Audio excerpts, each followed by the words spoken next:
Good morning to you all. कैसे हैं आप सभी लोग? तो अपना तो हमेशा अच्छा रहता है। आइए आइए जल्दी आइए। ऑनलाइन बच्चों, ऑडियो वीडियो क्लियर हो रहा है क्या? ऑनलाइन बच्चों, ऑडियो वीडियो क्लियर है? जवाब दीजिए। हम्म। सो रहे हैं अभी? नहीं, जग गए हैं, बहुत सारे जग गए। अच्छा, वेरी गुड बेटा। अच्छा एक्सपीरियंस है आपका। हाँ, जवाब आ रहा है, ठीक है। तो प्यारे बच्चों, आज से हम लोग ऑर्गेनिक स्टार्ट करने जा रहे हैं। थोड़ा सा विलम्ब हुआ है, थोड़ा सा विलम्ब हुआ है, थोड़ा सा लेट हुआ है, लेकिन इतना भी लेट नहीं हुआ, अपन आराम से कंप्लीट कर लेंगे। तो सबसे पहले ऑर्गेनिक स्टार्ट करने से पहले मैं आपसे 5-7 मिनट बात करना चाहता हूँ कि हम लोग किस तरह से ऑर्गेनिक को लेके आगे बढ़ेंगे और किस तरह से इसको पढ़ेंगे। तो सबसे इंपॉर्टेंट चीज है कि केमिस्ट्री का 1/3 पोर्शन क्या है? ऑर्गेनिक है। लगभग अगर हम देखा जाए तो 15 to 17, 16 17 ऐसे क्वेश्चन इसमें आते रहते हैं। अभी तक का कुछ पता नहीं है कि इस साल का पेपर का क्या पैटर्न रहेगा। जैसा कि जेई मेंस ने बोल रखा है कि वो ऑप्शनल हटा रहा है, तो मे बी अभी कोई नोटिफिकेशन नहीं है, बट कुछ भी हो सकता है।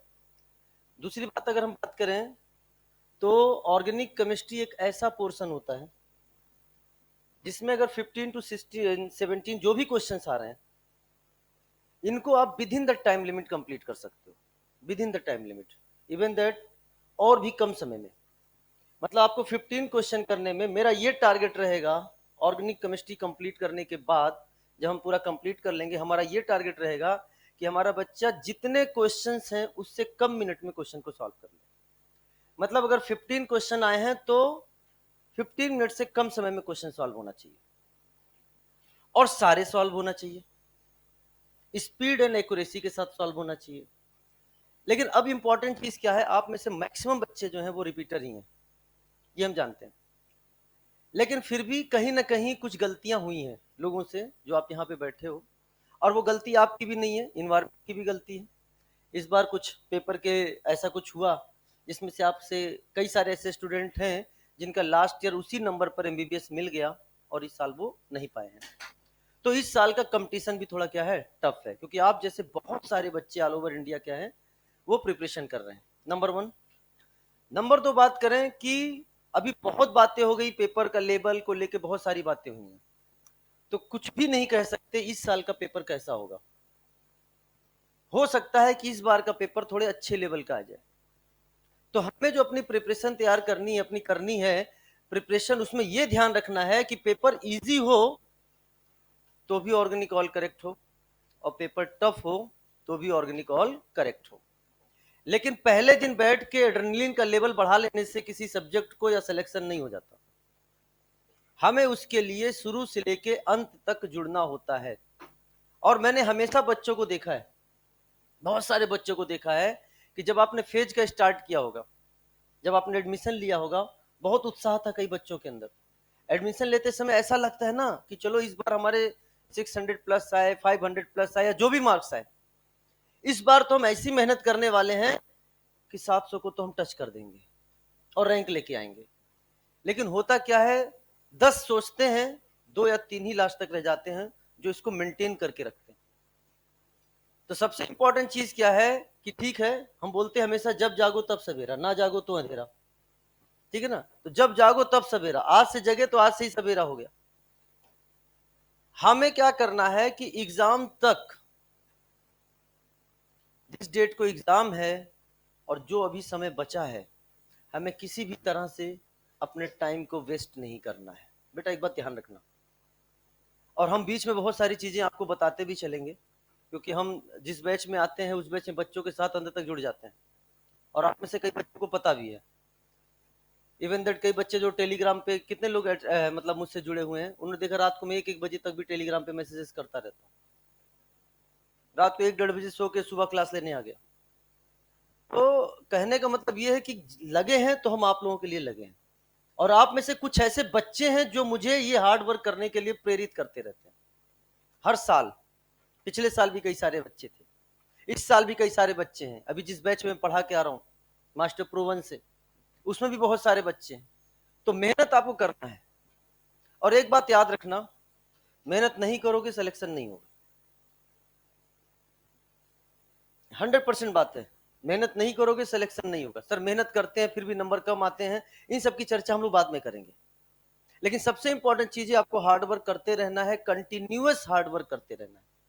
और ऑर्गेनिक केमिस्ट्री की अगर हम बात करें, जैसे फिजिकल केमिस्ट्री आप लोग पढ़ रहे हो, फिजिकल केमिस्ट्री में क्या होता है कि अगर आपने कोई एक चैप्टर डिले कर दिया, कोई एक चैप्टर छूट गया, नहीं कर पाए, कोई बात नहीं, आप दूसरे चैप्टर से स्टार्ट कर सकते हैं और उस चैप्टर को आप बाद में कंप्लीट कर सकते हैं।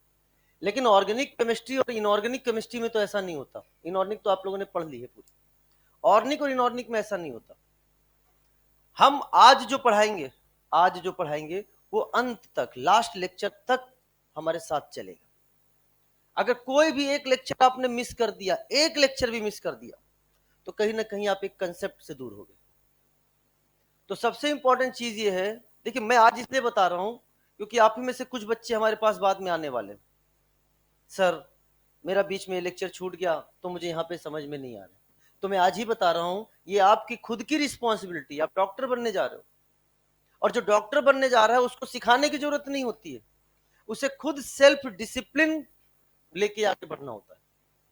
मैं तो हमेशा बोलता हूं कि डॉक्टर जो है वो दो शब्द से मिलकर बना है, हमेशा बोलता हूं, डी एंड आर नहीं। जब आप लिखते हो ना, आपके नाम के आगे डॉक्टर लिखा जाएगा तो क्या लिखोगे, डी एंड आर। डी का मतलब क्या है, डिसिप्लिन, और आर का मतलब क्या है, रेगुलरिटी। ये दोनों आप अपने साथ लेके आ जाओ, आपको डॉक्टर बनने से कोई नहीं रोक सकता। लेकिन है क्या है, मतलब मैं आपको फिर भी इतना सिखा रहा हूँ, आप कहोगे सर हम तो बहुत अच्छा कर रहे हैं, हमारे नंबर भी अच्छे हैं, आप हमें सब क्यों सिखा रहे हैं। मोमेंटम कहीं भी किसी का भी कम हो सकता है, बढ़ सकता है। तो पहले तो मैं हूं जो कैटलिस्ट का काम हमेशा करूंगा आपके साथ, as a catalyst. Yes, positive catalyst नहीं बोले ना तो बाय डिफॉल्ट हम पॉजिटिव कैटलिस्ट ही मानते हैं। और सबसे बड़ी बात है कि हमें हमेशा पॉजिटिव ही सोचना है, निगेटिव तो सोचना ही नहीं है। बी पॉजिटिव ऑलवेज, ठीक है ना। तो वो एक बात है ना, मेहनत तो करनी पड़ेगी। 25 लाख बच्चों ने लास्ट ईयर नीट का एग्जाम दिया, आपको पता है। तो बच्चे तो कम होने वाले नहीं है, बच्चे तो बढ़ते ही जा रहे हैं, लेकिन पढ़ने वाले बच्चे कौन है वो इंपॉर्टेंट है।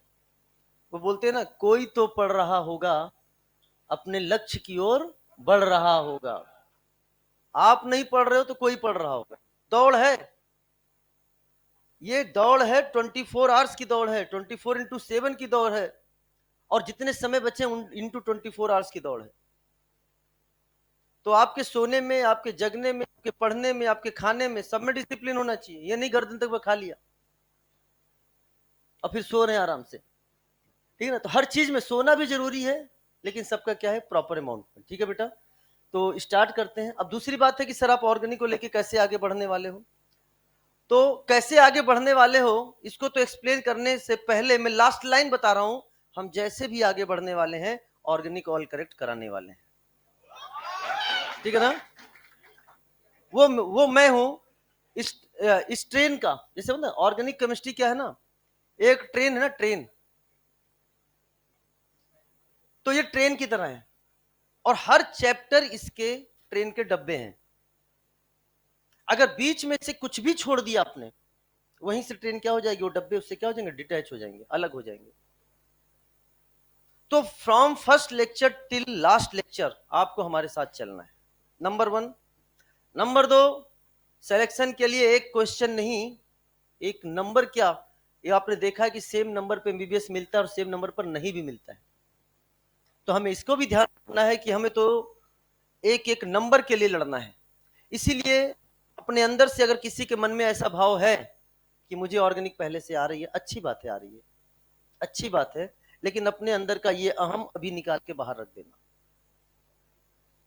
पहली बात, कोशिश ये करना हर माइनर टेस्ट में आपके ऑर्गेनिक ऑल करेक्ट होने चाहिए, और हम पूरा कोशिश करेंगे अपनी तरफ से मेहनत करने के लिए, और आप भी अपनी तरफ से पूरी कोशिश करना, ठीक है बेटा। तो सबसे इंपॉर्टेंट चीज क्या है, हम कहीं पर भी किसी भी पॉइंट को ना तो कम मानेंगे ना तो ज्यादा मानेंगे, पूरी एनसीईआरटी कवर करेंगे। पहला हमारा सिद्धांत ये रहेगा, पूरी एनसीईआरटी कवर करना, वो हमारे ऊपर छोड़ दो। एनसीईआरटी की लाइन बाय लाइन क्लास में फुल डिटेल एक्सप्लेन होगी और आपको बताई जाएगी। जिस दिन ऑर्गेनिक हमारा कंप्लीट होगा उस दिन समझ लीजिए आपका एनसीईआरटी भी कंप्लीट हो गया। दूसरी बात, प्रैक्टिकल ऑर्गेनिक केमिस्ट्री, ये चीज अभी पिछले साल ही क्या हुआ है, ऐड हुआ है। लेकिन हम प्रैक्टिकल ऑर्गेनिक केमिस्ट्री बहुत पहले से पढ़ाते आ रहे हैं। हम हमेशा जगह लिख देते थे जहां पे भी पढ़ाना है पीओसी, पीओसी मतलब प्रैक्टिकल ऑर्गेनिक केमिस्ट्री। तो उसमें भी हमें कोई टेंशन लेने की जरूरत नहीं है। क्लास में ही प्रैक्टिकल ऑर्गेनिक केमिस्ट्री पूरी की पूरी जो प्रैक्टिकल की बुक है एनसीईआरटी की, पूरी की पूरी क्लास में एक्सप्लेन करी जाएगी। यानी एनसीईआरटी, प्रैक्टिकल ऑर्गेनिक केमिस्ट्री की एनसीईआरटी, एग्जाम्पलर, ये सब आप मेरे ऊपर छोड़ दो, ये सब हम कराएंगे। बस आपको क्या करना है, जो आज पढ़ा दिया उसको अगले दिन कंप्लीट करके आना है, बस इतना आपको करना है। रिवीजन करना है, क्वेश्चन प्रैक्टिस करना है आपको। जहां से हम कहेंगे आपके पास मॉड्यूल है, आपके पास ईएलपी है, ईएलपी भी आएगी, मॉड्यूल भी है। और हम एक चीज थोड़ा सा मैं और मॉडिफाइड करता हूं, जिन बच्चों ने पहले पढ़ा है वो जानते हैं। कई बच्चे क्या है कि ऑर्गेनिक केमिस्ट्री में कॉपी पढ़ ली और उस कॉपी को बार बार रिवाइज करते हैं। मैंने ऐसा देखा, ट्रेंड देखा। अगर हम 10 पेज पढ़ाएंगे तो 10 पेज रिवाइज करेंगे, अगर हम 50 पेज पढ़ाएंगे तो 50 पेज रिवाइज करेंगे, अगर हम 100 पेज पढ़ाएंगे तो 100 पेज रिवाइज करेंगे। मतलब कॉपी को तो रिवाइज करेंगे चाहे वो कितना भी हो। हमने क्या किया है कि इस ऑर्गेनिक केमिस्ट्री में जो हम पढ़ाते हैं, क्योंकि बेटा देखो थ्योरी तो हर जगह सेम मिलेगी, एनसीईआरटी उठा लो थ्योरी मिलेगी, किसी के भी नोट्स उठा लो थ्योरी मिलेगी, आप जहां से पढ़ के आए हो वहां भी आपको थ्योरी मिलेगी। थ्योरी हर जगह सेम है।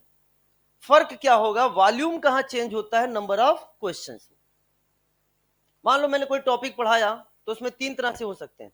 पहला, उस टॉपिक को पढ़ा के मैंने 3 से 4 क्वेश्चन करा दिए। दूसरा, उस टॉपिक को पढ़ा के 6 से 7 क्वेश्चन करा दिए। तीसरा, उस टॉपिक को पढ़ा के 10 क्वेश्चन करा दिए। बताओ 3 बच्चे हैं, तीनों में क्या फर्क होगा? एक ने 3 से 4 क्वेश्चन किए हैं, एक ने 5 to 6 क्वेश्चन किए हैं और एक ने 10 क्वेश्चन किए हैं। और तीनों नीट का एग्जाम देने के लिए बैठे हैं। थ्योरी सबकी सेम है, 4 लाइन की थ्योरी सबने पढ़ी है। एक ने कम क्वेश्चन प्रैक्टिस किया है, एक ज्यादा क्वेश्चन प्रैक्टिस किया। कॉन्फिडेंस ज्यादा किससे होगा? ज्यादा क्वेश्चन प्रैक्टिस कर। तो हमारा भी क्लास में यही मोटो रहेगा, यही सिद्धांत रहेगा, यही प्रिंसिपल रहेगा कि हम आपको ज्यादा से ज्यादा क्वेश्चन प्रैक्टिस करा सकें, जितना ज्यादा क्वेश्चन प्रैक्टिस करा सकें। हमारी कॉपी में है, जनरली कहा जाता है कि कॉपियां भर जाती हैं, 2-2 कॉपी भरा देते हैं सर, 3-3 कॉपी भर देते हैं। कुछ आप लोग कहते हो, कुछ लोग और सुना के बोल देते हैं आपके दिमाग में, सब जानते हैं। तो कुल मिलाकर कुछ नहीं है बेटा, बस इतना याद रखना। अच्छी बात है आपकी कॉपी भरी है, तो जिन बच्चों को मैं बोलता हूँ लास्ट में कि बेटा, ये भी बोलता हूँ मैं, आपको भी बोलूंगा अलग से क्वेश्चन की कॉपी बनाने के लिए, तो कम से कम 1.5 कॉपी तो उनकी किससे भर जाती है? क्वेश्चन से। तो आप उस क्वेश्चन में इतने ज्यादा रिच हो, आपके पास उतने ज्यादा क्वेश्चन हैं, वो आपको फायदा देने वाला है। ठीक है बेटा, तो सबसे पहले पूरी एनसीईआरटी हम कवर करेंगे।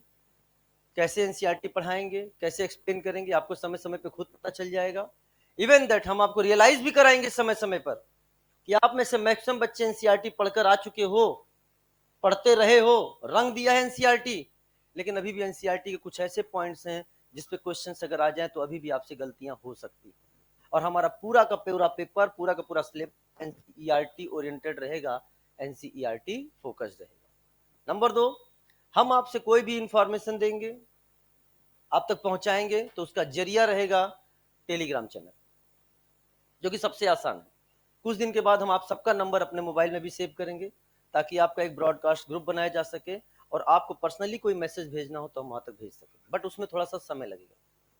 तो आप सारे बच्चे जो भी हैं वो इस टेलीग्राम चैनल को ज्वाइन कर लेंगे। ठीक है, जो भी है, जिन्होंने नहीं किया है, मैक्सिमम लोगों ने ज्वाइन कर रखा है, that is chemistry simplified by Arun academy. बाकी सारी इंफॉर्मेशन है और आप समझदार हो। ठीक है ना, चलिए, wish you all the best, start करते हैं।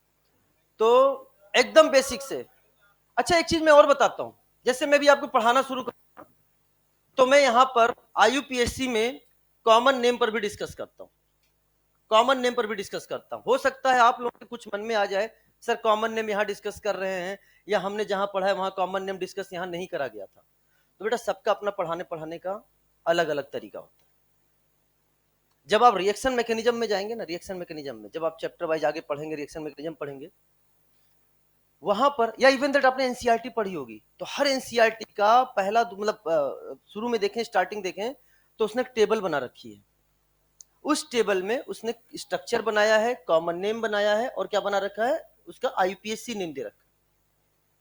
इवन दैट जब आप रिएक्शंस पढ़ते हो तो रिएक्शंस के नीचे नीचे भी कंपाउंड्स के नेम दे रखे हैं, कई जगह कॉमन नेम दे रखे हैं, एनसीईआरटी ने भर भर के कॉमन नेम दे रखा है।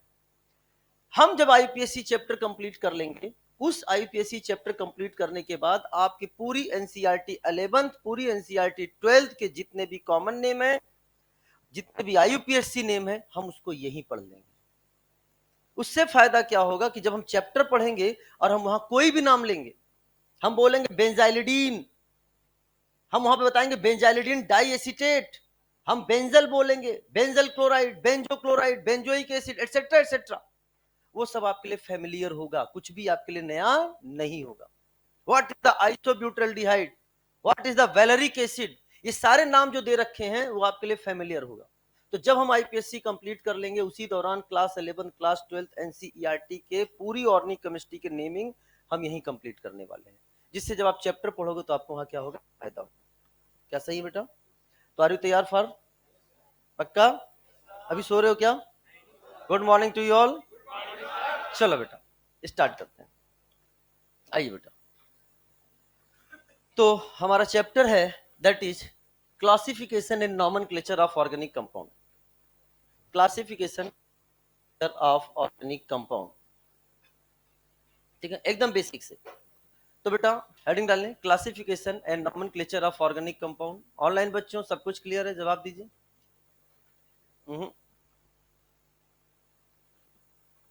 अनुशासन का ध्यान दीजिएगा, आप तो समझदार हो, ठीक है, वेरी गुड, ऑल क्लियर। तो बेटा सबसे पहले हेडिंग डालिए ऑर्गेनिक कंपाउंड्स। ऑर्गेनिक कंपाउंड्स, तो इसमें लिखें, इसमें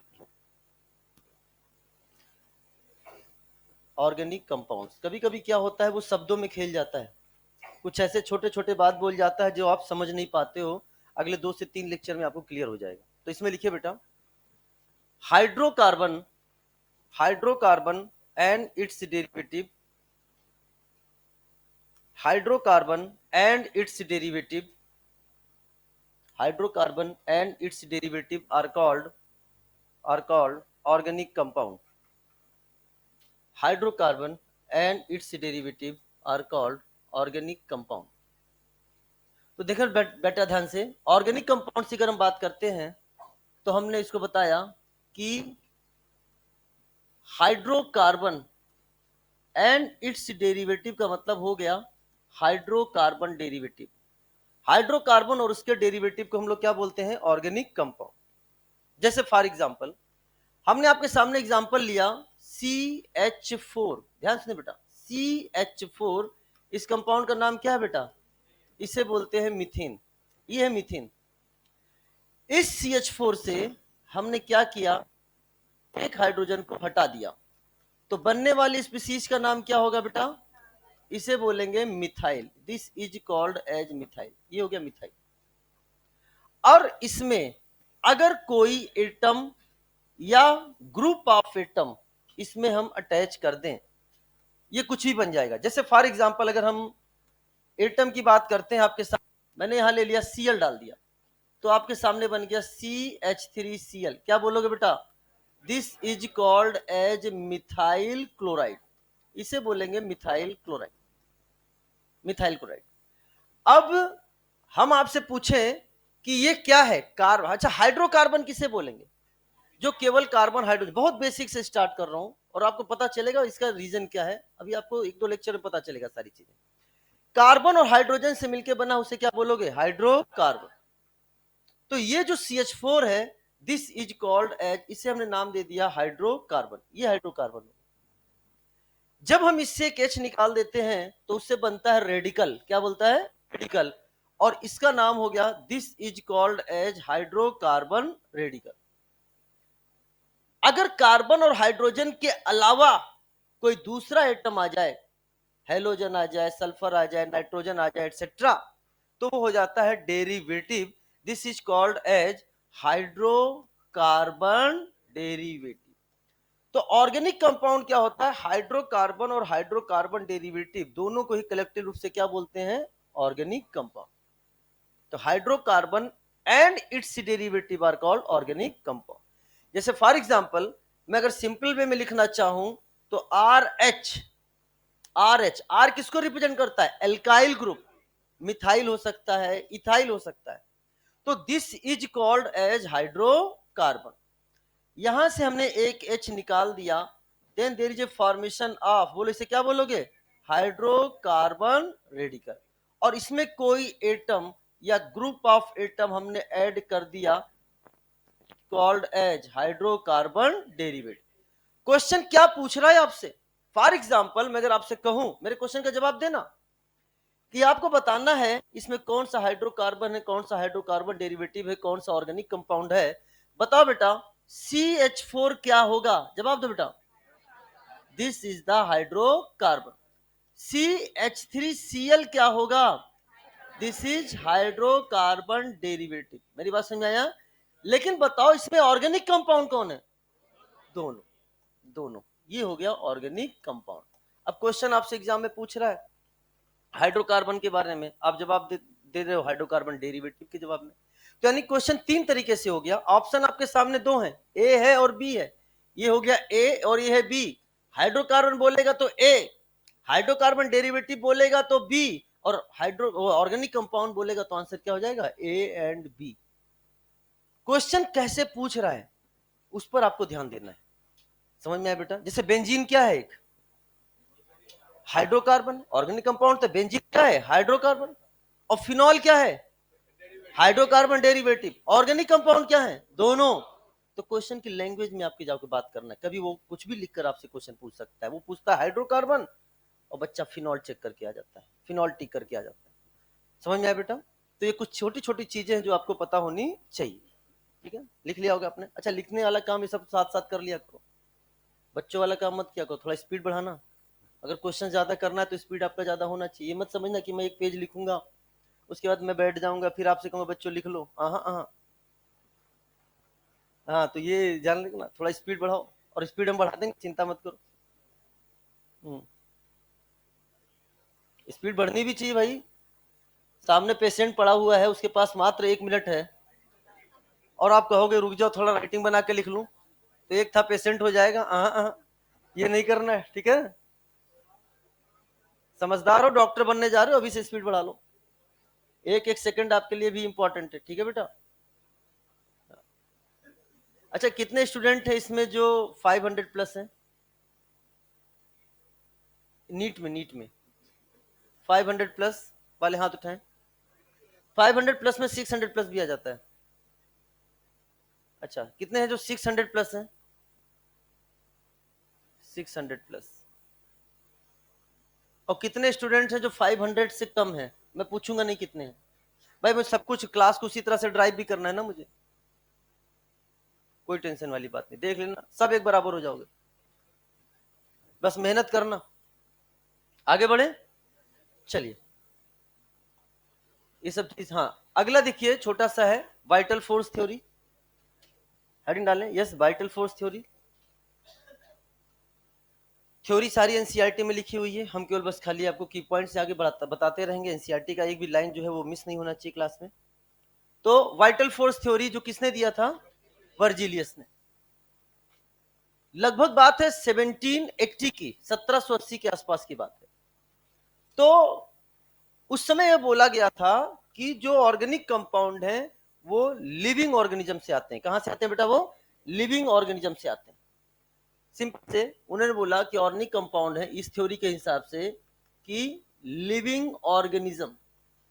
और लिविंग ऑर्गेनिज्म क्या होते हैं बेटा? वो क्या क्या हो सकते हैं बताओ? ये आपके प्लांट भी हो सकते हैं और ये इसमें एनिमल भी हो सकते हैं। उसे बोला गया कि जो ऑर्गेनिक कंपाउंड है वो लिविंग ऑर्गेनिज्म से आते हैं, प्लांट या एनिमल, और इनऑर्गेनिक कंपाउंड्स हैं वो मिनरल कंपाउंड से आते हैं। यानी इनऑर्गेनिक मतलब नॉन लिविंग से आते हैं। किससे आते हैं? Non living. और बोला गया कि इस प्लांट और एनिमल में एक मिस्टीरियस फोर्स पाया जाता है जिसे हम लोग बोलते हैं वाइटल फोर्स। क्या बोलते हैं बेटा? जिसे हम लोग वाइटल फोर्स के नाम से जानते हैं। यह एक तरह का रहस्यमय फोर्स था, मिस्टीरियस फोर्स था, कोई जानता नहीं था ये कैसा फोर्स था। हाँ, वाह नहीं बेटा, ऑर्गेनिक केमिस्ट्री। और इसी से क्या हुआ बताओ, इससे क्या बने, that is called as organic compound. Organic compound ये लगभग 1718 के आसपास की बात है। बर्जीलियस का एक स्टूडेंट था जिसका नाम था वोलर, नाम सुना होगा आपने, क्या नाम था बेटा, फ्रेडरिक वोलर। और ये 1828 1828 की बात है। इन्होंने क्या किया, वोलर ने ऑर्गेनिक कंपाउंड को लैब में सिंथेसाइज करके बता दिया, इनऑर्गेनिक कंपाउंड से। किससे बेटा, इनऑर्गेनिक कंपाउंड, यानी पहला ऑर्गेनिक कंपाउंड सिंथेसाइज कर दिया लैब में, जिसका नाम क्या था, यूरिया, जिसका नाम था यूरिया। और किससे उन्होंने सिंथेसाइज किया था, अमोनियम साइनेट इनऑर्गेनिक कंपाउंड। समझ बेटा, तो इसमें एक लाइन लिखिएगा, इसमें लिखिएगा सिंथेसाइज्ड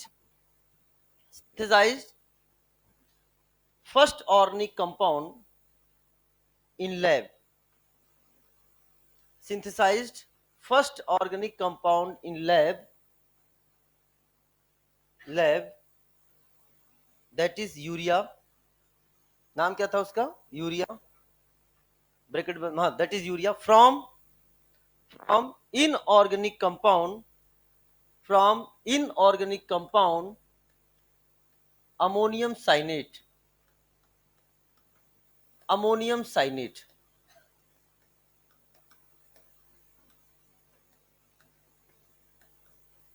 अमोनियम साइनेट। तो इन्होंने जब क्या किया, अमोनियम साइनेट को हीट किया तो इसमें रीअरेंजमेंट हुआ, और रीअरेंजमेंट होने के बाद जो कंपाउंड बना, that compound is called as NH2CO NH2, this is called as urea. और ये कैसा था compound, this is the organic compound.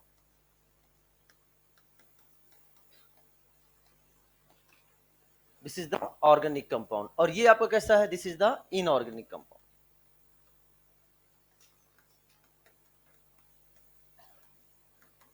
यानी पहला ऑर्गेनिक कंपाउंड सिंथेसाइज लैब में हो गया कौन सा, यूरिया। किससे हो गया, ammonium cyanate, that is inorganic compound. इसके बाद बहुत सारे कंपाउंड सिंथेसाइज हुए। जैसे अगर मैं आपसे क्वेश्चन पूछूं तो बताना बेटा, एक कंपाउंड था जिसका नाम था एसिटिक एसिड, क्या नाम है, एक कंपाउंड जिसका नाम है मीथेन, ये ऑर्गेनिक कंपाउंड है। अब आप बताइए एसिटिक एसिड किसने सिंथेसाइज किया था, कोलवे ने। और मीथेन किसने सिंथेसाइज किया, ये लगभग बात है 1845 की, और ये बात है 1856 की। कितने लोग, कितने स्टूडेंट हैं जो पहली बार पढ़ रहे हैं acetic acid, Kolbe and methane Berthelot, जो कई सारे उठा दिया। लेकिन इंपॉर्टेंट चीज क्या है, ये हमारे एनसीईआरटी से, मैं एनसीईआरटी के अलावा कोई बात नहीं कर रहा हूं। ये पूरा जो हमने आपके सामने डेटा लिखा है कि एसिटिक, अब बताओ क्यों नहीं आ सकता, मैच द फॉलोइंग में क्वेश्चन क्यों नहीं आ सकता, आराम से क्वेश्चन बनाया जा सकता है कि इसमें से कितने मैच करेक्ट हैं या इनकरेक्ट हैं। एसिटिक एसिड के आगे लिख देगा कोलबे, मीथेन के आगे लिख देगा बर्थिलॉट, यूरिया के आगे लिख देगा वोलर। तो बताओ इसमें से क्वेश्चंस अगर आपने नहीं पढ़ा है, एनसीईआरटी है, एनसीईआरटी का line by line, corner bye corner मुझे क्या होना चाहिए, पता होना चाहिए। लेकिन वो जिम्मेदारी अब आप मुझ पे छोड़ दो, मैं एनसीईआरटी पूरी की पूरी आपके सामने क्लास में लेके आऊंगा। तो ये मैंने एनसीईआरटी से ही उठाया है, कुछ भी पेपर में पूछ सकता है, क्यों नहीं पूछ सकता कि एसिटिक एसिड में किसका योगदान था, किसका कंट्रीब्यूशन था। ठीक है बेटा, तो हो सकता है मैं आपके टेस्ट में ही पूछ लूं, तो क्यों ना मैच द, कैसे भी क्वेश्चन पूछूंगा, एनसीईआरटी से तो कुछ भी पूछा जा सकता है। बेटा एनसीईआरटी से तो वो टेम्परेचर पूछ ले रहा है, जब आपको हम SNAR पढ़ाएंगे, जहां पे क्लोरोबेंजीन से फिनॉल बनाने का मेथड है, वहां टेम्परेचर पूछा है उसने 623 केल्विन, कुछ भी पूछ रहा है वो। तो ये तो बहुत बड़ी बड़ी चीजें हो गई, समझ में आया बेटा, तो ये चीजें हमको पता होनी चाहिए। इज इट क्लियर, हाँ, मैंने मतलब एनसीईआरटी से डेटा उठाया है 1045 1856, ठीक है, एक बार पढ़ लेना, देख लेना। चलिए, छोटी सी बात है, टेट्रावैलेंसी ऑफ कार्बन, छोटी छोटी चीजें हैं, टेट्रावैलेंसी ऑफ कार्बन। और मेरे लिए सबसे पॉजिटिव चीज ये है कि बंसल सर ने आपको इनऑर्गेनिक पढ़ा दी है, ये मेरे लिए सबसे पॉजिटिव चीज है कि अब आपके लिए कोई भी चीज नया नहीं रहेगा, आपको सारी चीजें आपको पता है। और इनऑर्गेनिक तो मतलब खतरनाक हो गई आपके, मुझे पूरा विश्वास है भाई, मुझे पता है। मुझे आप पर विश्वास नहीं है, मुझे बंसल सर पे विश्वास है ठीक है ना, कि वो आ गए क्लास में, जिस क्लास में चले गए समझ लो कि बस अब ठीक है ना। और सबसे अच्छी बात है, हमारे लिए शुभ संदेश ये है कि वो पहले ही आ गए, उन्होंने पूरी ऑर्गेनिक। अब हम आपसे बहुत सारे टर्म का उपयोग करेंगे, लो फाई क्या है, हाई फाई क्या है, तो ये सारी चीजें आप जानते रहोगे, सब हमारे ऑर्गेनिक में यूज होने वाला है, ठीक है ना, ये सारी चीजें आपको पता होंगी तो मुझे अच्छा लगेगा थोड़ा। तो टेट्रावैलेंसी ऑफ कार्बन, कार्बन के बारे में आपने बहुत कुछ पढ़ा होगा, सर ने बहुत कुछ पढ़ा दिया होगा, हाइब्रिडाइजेशन भी उन्होंने बहुत सारा आपके सामने डिस्कस किया होगा, बट हम यहाँ पे वही बात करेंगे जितनी हमारी ऑर्गेनिक केमिस्ट्री के लिए जरूरी होगी, बाकी हम आपसे पूछते रहेंगे समय समय पे, ठीक है। चलिए बेटा, तो अगर हम आपसे बोले, आप मुझे खुद लिखा दीजिए, कार्बन का एटॉमिक नंबर कितना होता है? हाँ बोल दो। हाँ कह रहा 6, ठीक है। हाँ, कार्बन का एटॉमिक नंबर कितना है? 6। वेरी गुड, बस बस बस बस बस बस, बहुत सही बहुत सही। तो इसका इलेक्ट्रॉनिक कॉन्फ़िगरेशन आप कर लोगे क्या, बताओ क्या हो गया, बताओ ये क्या है? 1s2, ये क्या है? 2s2, ये क्या है? हाँ, तो ये है, this is the 1s2, this is the 2s2, this is the 2p2। तो हमने यहाँ पे ये 1s2 हो गया, ये 2s2 हो गया, यहां तो कोई दिक्कत? नो दिक्कत। ये जो इलेक्ट्रॉनिक कॉन्फ़िगरेशन है, ये किस स्टेट में आप लिखते हो बेटा, बताओ? ये आप ग्राउंड स्टेट में लिखते हो। और अगर हम आपसे पूछें कि ग्राउंड स्टेट में अगर कार्बन बॉन्ड बनाने की कोशिश करे, कितने बॉन्ड बना सकता है? 2। कितने अनपेड इलेक्ट्रॉन है? तो इसकी कोवैलेंसी क्या हो जाएगी? यहां पे इसकी कोवैलेंसी हो जाएगी 2। डिसिप्लिन में कोवैलेंसी क्या हो गई? 2। लेकिन अगर हम बात करते हैं इसी का, हम फर्स्ट एक्साइटेड स्टेट, अरे बोलो ना, फर्स्ट एक्साइटेड स्टेट में क्या होगा? क्या ये इलेक्ट्रॉन यहां चला गया बेटा?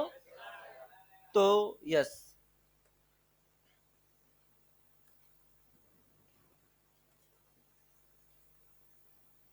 हाँ बेटा उसको तो जाना ही था, समझदार इंसान हो। 1s2, यहाँ क्या लिख दे बेटा? 2s1, और यहाँ क्या हो जाएगा? 2p3। इस कंडीशन में अगर मैं आपसे पूछूं तो बताओ इसकी कोवैलेंसी कितनी है बेटा, बताओ कैसे पता चल गया आपको? कोवैलेंसी कितनी हो गई? 4। और जो हम बात करते हैं कार्बन के बॉन्ड बनाने की बात करते हैं, तो बताओ हम कब किस कोवैलेंसी की बात करते हैं? 4। कितने बॉन्ड बनाता है? 4। इसी पे करना है हमको क्या विचार, समझा बेटा? तो याद रखना बेटा ध्यान से।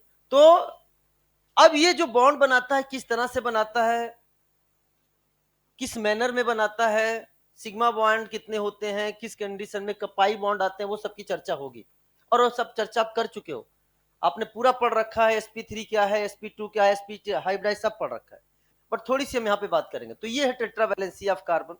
कार्बन जो है इसमें कैटेनेशन प्रॉपर्टी वो भी पढ़ रखा होगा आप लोगों ने, और कैटेनेशन प्रॉपर्टी के कारण ये क्या है, डिफरेंट तरह के मतलब लंबे लंबे चेन बना लेता है, अरे है ना।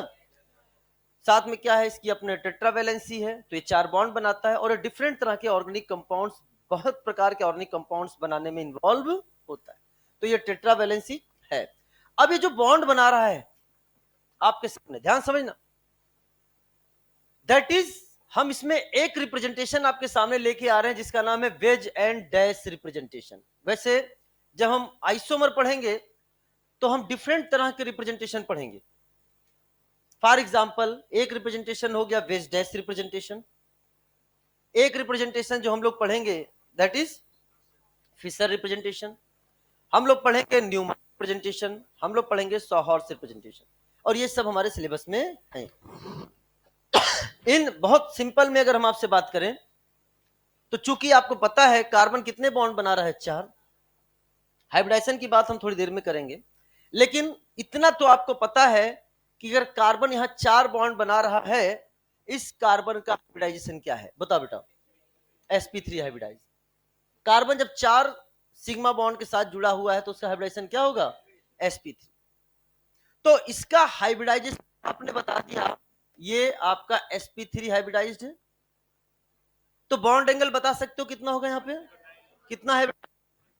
109 मिनट, 28 मिनट। अब ये जो रिप्रेजेंटेशन आपके सामने है, तो इसको भी आप भली तरह से ध्यान से सुनो। इसमें आपको 3 तरह के बॉन्ड नजर आ रहे होंगे।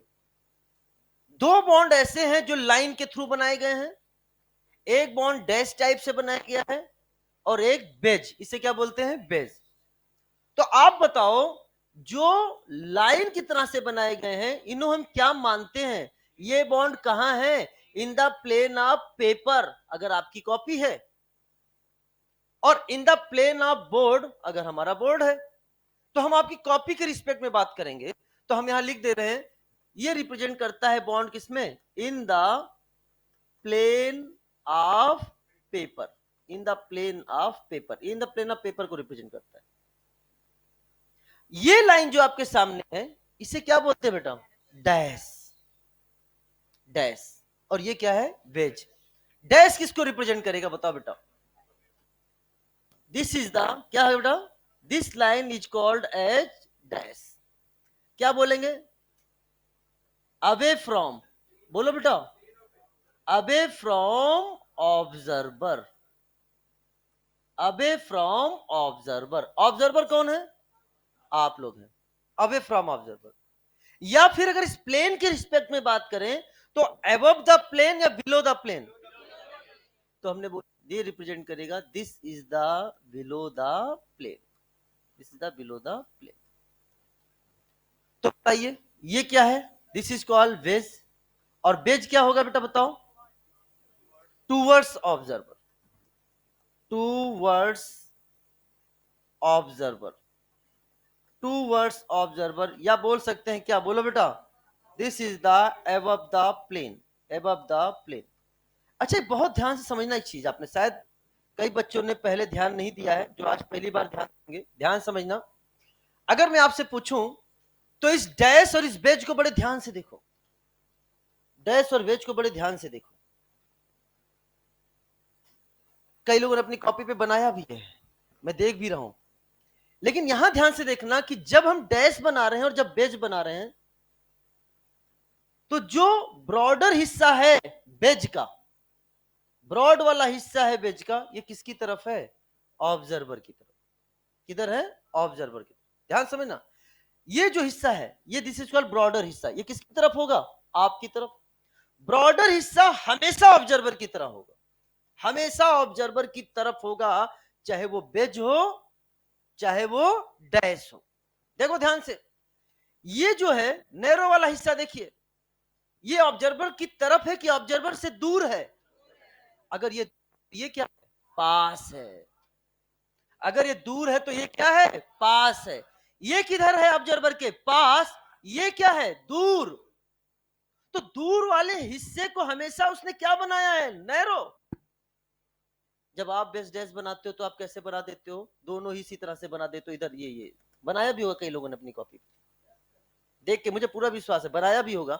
लेकिन ये एनसीईआरटी से मैंने इसको कॉपी एनसीईआरटी से किया है, ताकि आपको पता होना चाहिए कि डैश में जो दूर वाला हिस्सा है वो पतला होगा, और बेज में जो दूर वाला हिस्सा है वो क्या है? ब्रॉड हो। क्या मेरी बात?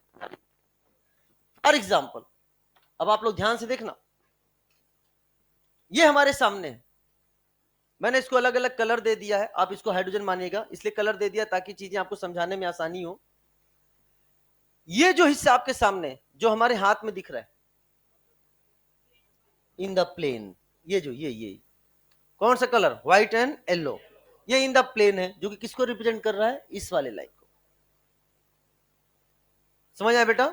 जो लाइन प्लेन में बनी है ये उसको रिप्रेजेंट कर रहा है, ये इन द प्लेन हो गया। अब बताओ, ये रेड वाला क्या है? वेज है कि डैश है? गलत। आपको पूछना चाहिए सर किसके रेफरेंस में?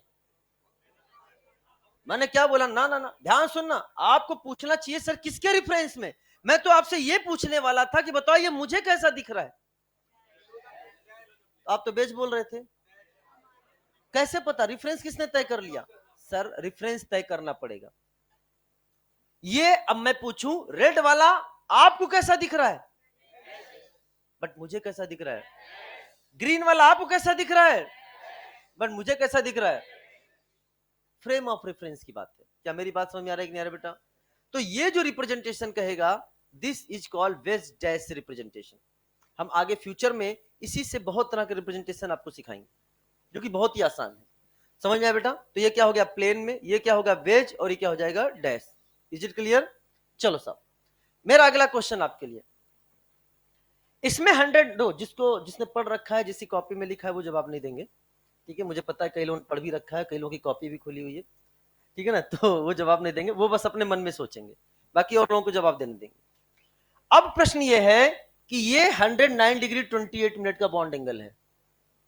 अब आपको ये बताना है कि एक sp3 हाइब्रिडाइज कार्बन, एक sp3 हाइब्रिडाइज कार्बन कितने bond angle of 109 degree 28 minute से एसोसिएटेड, और बोलना ही नहीं है। हम क्लास में एक चीज इंट्रोड्यूस करते हैं, पुराने बच्चे जानते हैं, इसे बोलते हैं ओपिनियन पोल। क्या बोलते हैं? Opinion poll.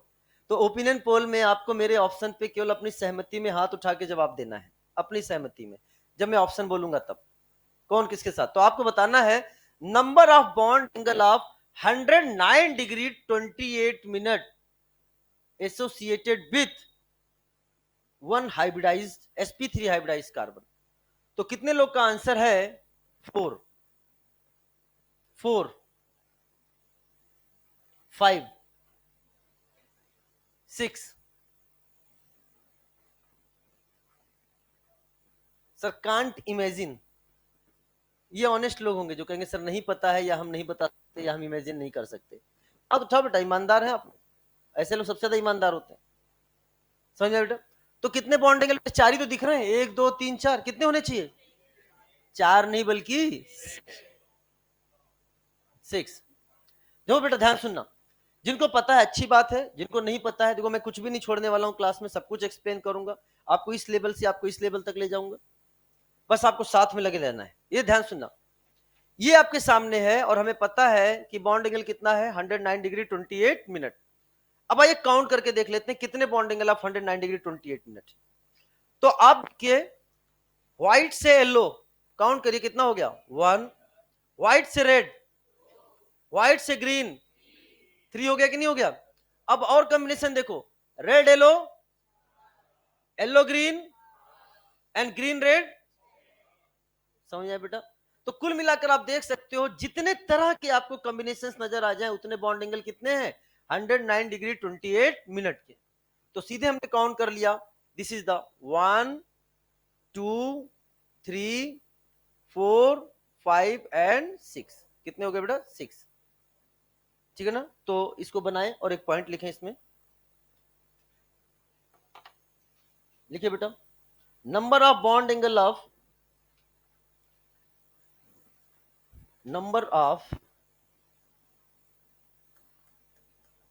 number of bond angle of 109 degree 28 minute in one sp3 hybridized carbon। Answer कितना हो जाएगा बेटा? 6।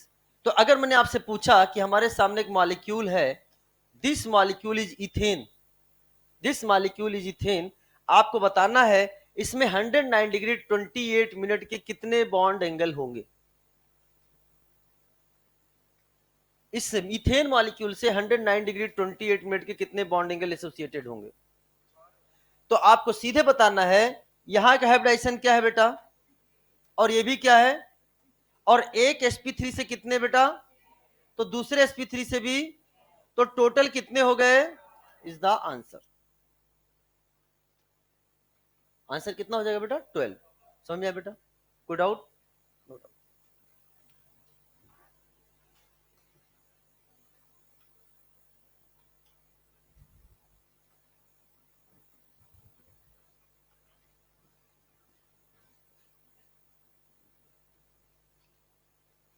तो आप बोल सकते हैं 12 बॉन्ड एंगल, ठीक है ना बेटा? चलिए आगे बढ़ जाए। चलिए एक टॉपिक स्टार्ट करते हैं, that is called as sigma bond calculation. अभी बहुत ही मतलब इजी पोर्शन मैंने, देखो मेरे पास दोनों ऑप्शन थे बेटा, ईमानदारी से बता रहा हूँ, और मैं इसी अंतर्द्वंद में फंसा हुआ था कि किस ऑप्शन से आगे बढ़े। तो हमारे पास दोनों ऑप्शन थे। पहला ऑप्शन तो ये था कि सीधे चलो भाई चैप्टर का नाम डालते हैं आइसोमर। सही रहता, आपको समझ में आएगा जब आपको यहां से क्वेश्चन गलत होगा। फिर मैंने एनालाइज किया, मैंने कहा नहीं नहीं नहीं, एक एक नंबर बहुत इंपॉर्टेंट है, हम नहीं रिस्क ले सकते। और हम आपसे फीडबैक चाहेंगे आफ्टर आईपीएससी, आप खुद फीडबैक दोगे मुझे और एक कहोगे, ये मैं आज ही बोल रहा हूं, पहले लेक्चर में बोल रहा हूं, ये रिकॉर्ड हो रहा है, ऑनलाइन रिकॉर्ड हो रहा है। आप ये कहोगे कि सर अगर आपने ये टॉपिक नहीं पढ़ाया होता तो मेरा बहुत कुछ नुकसान हो गया होता। बहुत सारी चीजें हम टच नहीं कर पाते ऑर्गेनिक केमिस्ट्री में। तो इसीलिए अपने मन से सारी चीजें निकाल दो, सब पढ़ना है, कुछ भी छोड़ना नहीं है, और करके आना है एग्जाम में।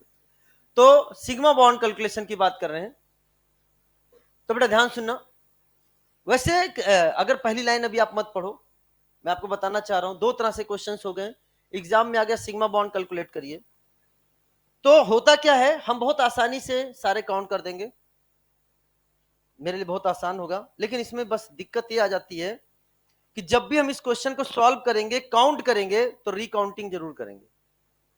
आपने कभी भी सिग्मा बॉन्ड कैलकुलेट करने की बात करी होगी तो एक बार आप रिवाइज जरूर करते होगे कि एक बार देख तो लूं कहीं सही है, क्योंकि जब ऑप्शन देखते हो और ऑप्शन में देखते हो 25, 26, 27 बड़े आसपास लिखा होता है, अब आपके मन में कंफ्यूजन होता है, एक बार और क्या कर लें, रीचेक कर लें।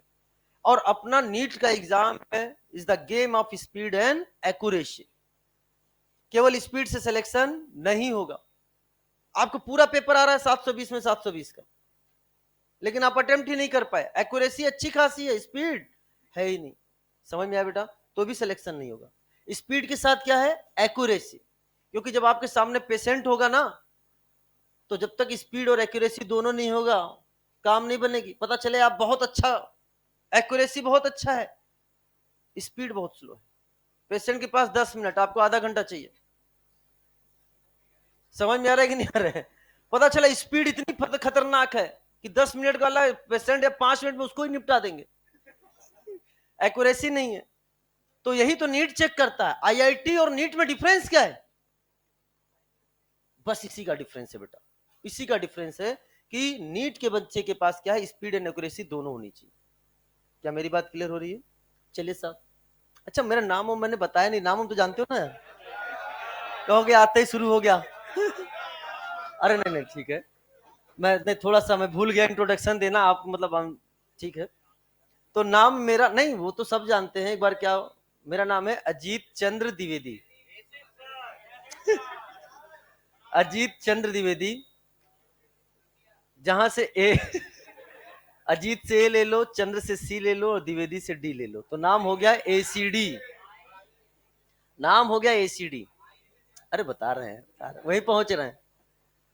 तो मैं जब बनारस में पढ़ता था, आईआईटी बीएचयू से मेरा बीटेक एमटेक है, ठीक है ना, तो वाराणसी में मैंने 4 साल बीटेक और 2 साल एमटेक में समय बिताया है, और उस दौरान भी हमने 6 साल कोचिंग पढ़ाया वहां पे, मतलब पढ़ने के साथ साथ पढ़ाया। ऐसा कुछ पारिवारिक नीड थी, इकोनॉमिकल बैकग्राउंड ऐसा था उस समय, अभी ठीक ठाक है, ठीक है ना तो उस समय ऐसी नहीं, और घर में सबसे बड़े होने के नाते, हम 4 भाई 2 बहन हैं, जिसमें सबसे बड़ा मैं हूँ, और मेरा जो बाद वाला भाई है, मतलब एक भाई 4 में से एक भाई जो है वो किंग जॉर्ज मेडिकल यूनिवर्सिटी में एमबीबीएस करके अभी सर्जन उसने कंप्लीट किया है, ठीक है ना।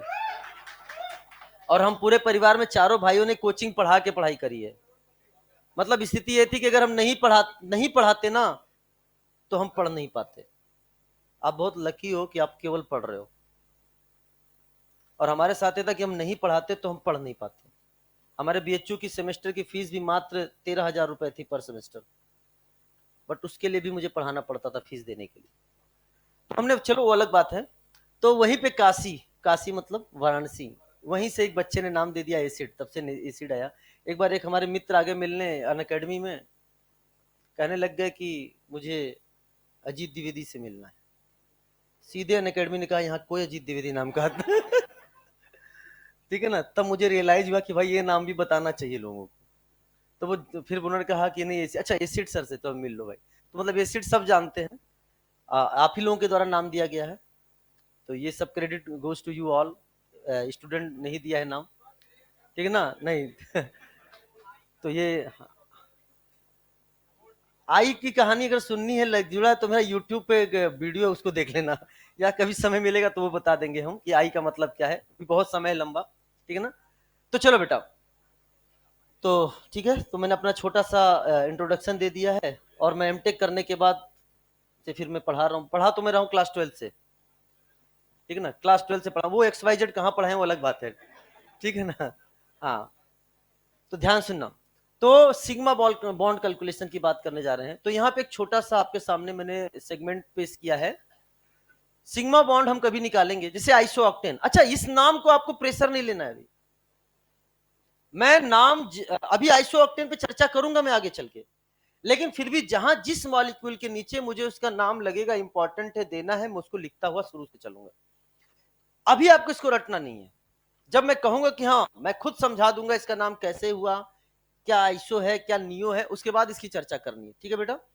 तो सिग्मा बॉन्ड कैलकुलेशन अगर हम निकालेंगे तो इसमें एक छोटा सा याद रखना, number of atom in compound plus number of ring -1। क्या बोला बेटा? Number of atom in compound plus number of ring -1। जैसे मैं अगर आप पूछूं ये मॉलिक्यूल, इसे हम आइसो ऑक्टेन कहते हैं, बताइए इसमें कितने सिग्मा बॉन्ड है। तो पहला तरीका तो ये है कि हमने सारे को क्या कर लिया, काउंट कर लिया, ये पहला तरीका जो आप सब जानते हो। दूसरा तरीका है हम इसमें नंबर ऑफ एटम को काउंट कर लेते हैं। तो बताओ इसमें कार्बन कितने हैं,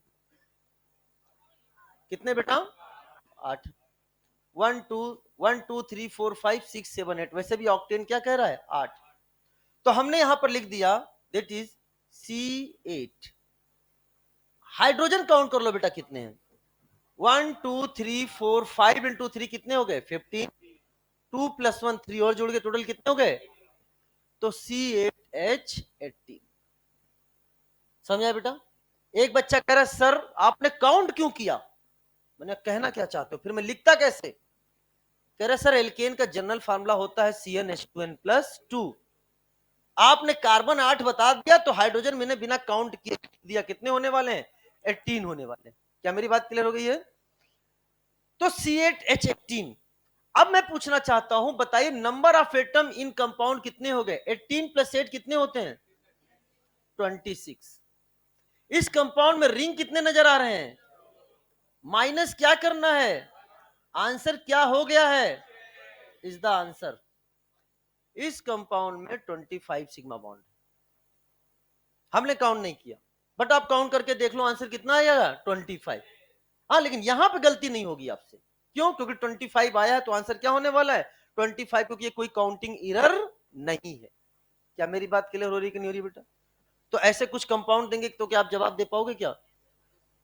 मैं आपको पूरा विश्वास दिलाना चाहता हूं, ऑर्गेनिक केमिस्ट्री में मैं आपको कुछ भी याद करने नहीं दूंगा, पूरी ऑर्गेनिक केमिस्ट्री में मैं आपको कुछ भी याद करने नहीं दूंगा, चाहे वो कुछ भी हो, चाहे वो जनरल फार्मूला हो, चाहे कुछ भी हो। और जहां कुछ अगर ऐसा आ जाएगा कि हाँ ये याद करने वाली चीजें हैं, तो वो मैं आपको कुछ ऐसे स्टाइल से पढ़ा दूंगा कि वो अपने आप आपके ग्रे मैटर में चला जाएगा। कहां चला जाएगा? You know about grey matter? आप ही लोग से सीखा है, एक व्हाइट मैटर होता है, दूसरा क्या, ग्रे मैटर। तो याद रखना, अपन ऑर्गेनिक कौन सी वाली पढ़ने वाले हैं, ग्रे मैटर वाली। समझ में आया बेटा? ये ध्यान रखना। चलिए आगे आइए, अब हमारे सामने क्वेश्चन है, ये कंपाउंड है, मैंने आपसे बोला बेटा इसमें कितने सिग्मा बॉन्ड है, बच्चा कहता है सर 1 मिनट सोचना ही नहीं है। मैंने कहा क्यों? कह रहा सर 1 2 3 4, कह रहा सर 4 4 सिग्मा बॉन्ड है। कितने सिग्मा बॉन्ड है?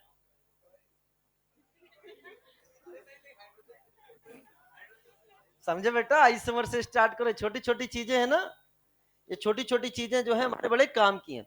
अब आपके एनसीईआरटी में, 1 मिनट वापस आओ, आपके एनसीईआरटी में मॉलिक्यूल के बारे में थोड़ा बताया है, रिप्रेजेंटेशन ऑफ मॉलिक्यूल, कि मॉलिक्यूल को हम किस तरह से complete structural formula, condense molecular formula, bond line notation etcetera etcetera etcetera में उसने क्या है दे रखा है, और थ्योरी दे रखी है। बट हमारे पास वो क्लास 11 के बच्चों को पूरा डिस्क्राइब किया जाता है, बट आप रिपीटर हो और हमारे पास समय भी कम रहता है, तो हम वो आपको पढ़ने के लिए देंगे होमवर्क।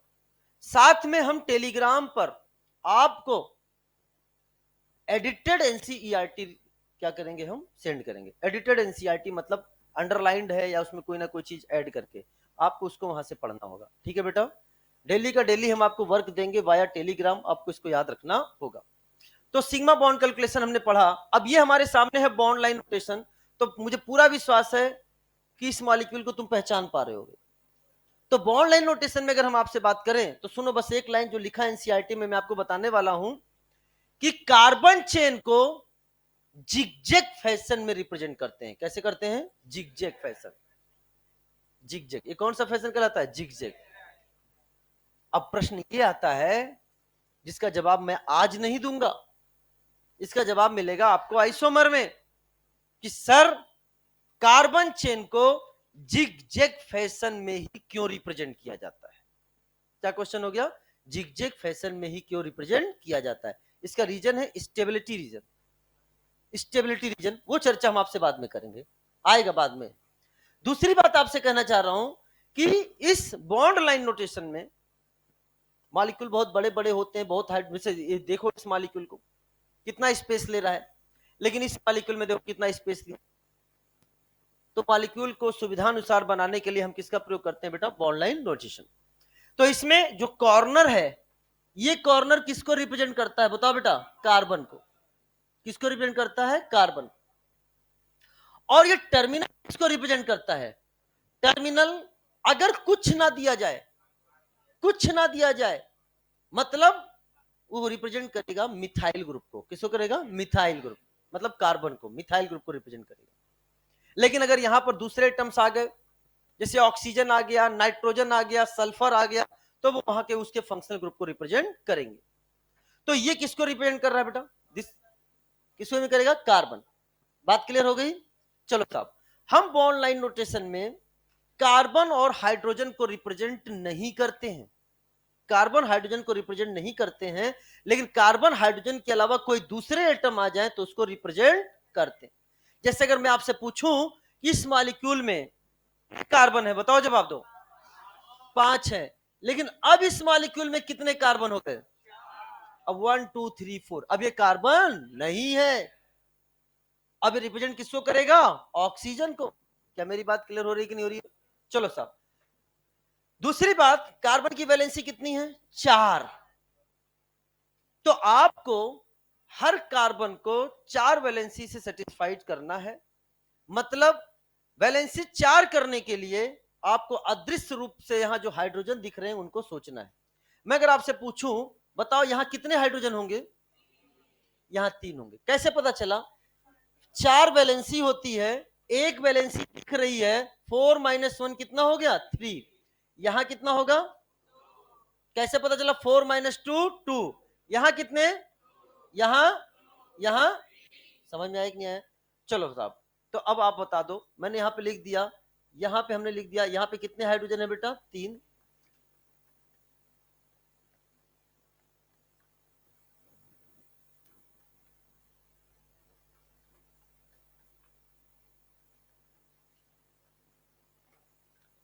चलिए, तो अब बताइए इसमें कितने सिग्मा बॉन्ड है? पहले तो कार्बन कितने हो गए?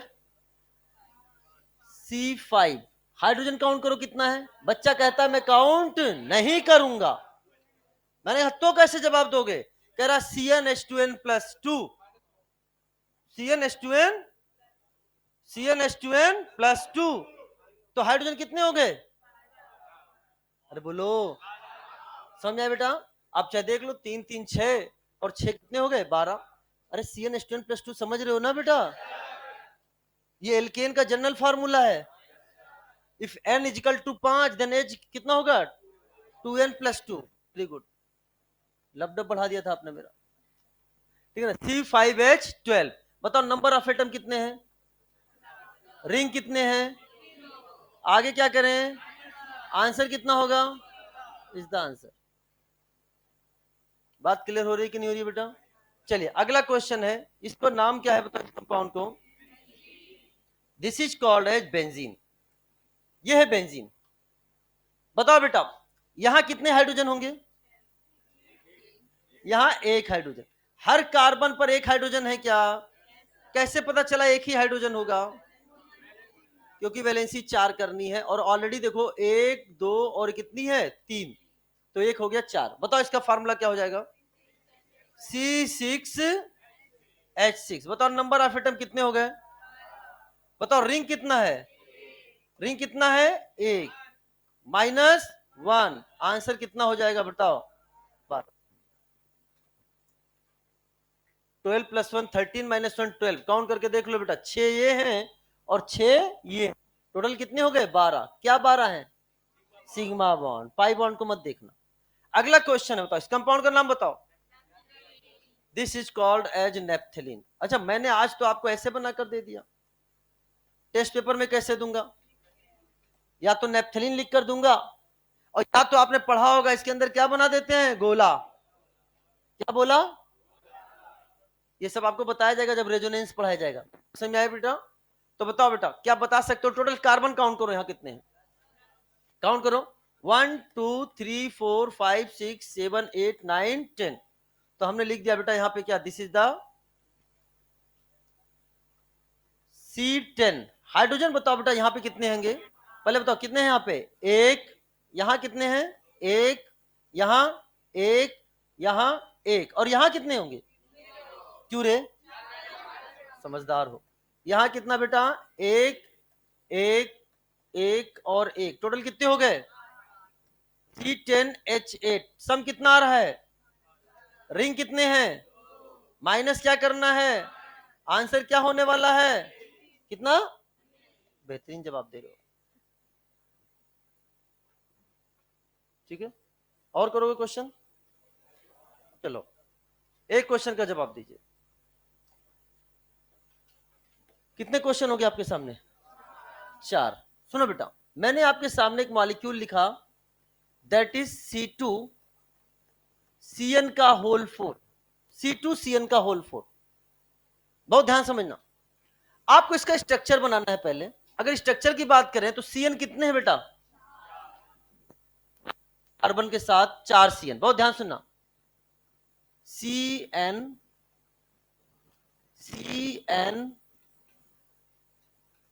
CN and CN। क्या सारी वैलेंसी कंप्लीट हो गई कार्बन की? कहां पे दिक्कत लग रही है?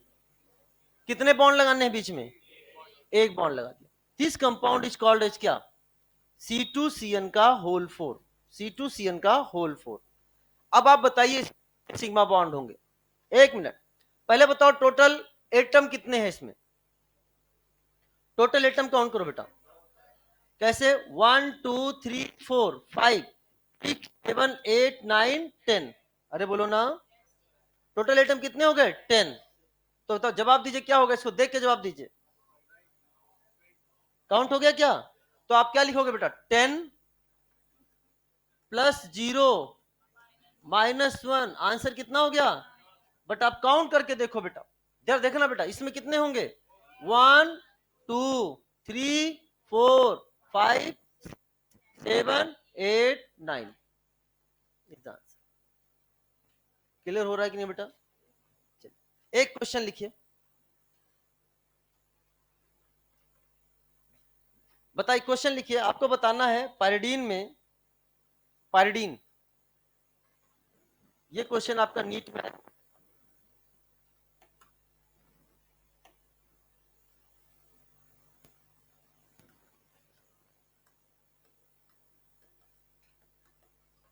पायरिडीन में आपको बताना है इसमें कितने आपके सिग्मा बॉन्ड होंगे, कितने इसमें पाई बॉन्ड होंगे, और इसमें आपको बताना है कितने इसमें लोन पेयर होंगे। पायरिडीन का स्ट्रक्चर आपको पता है?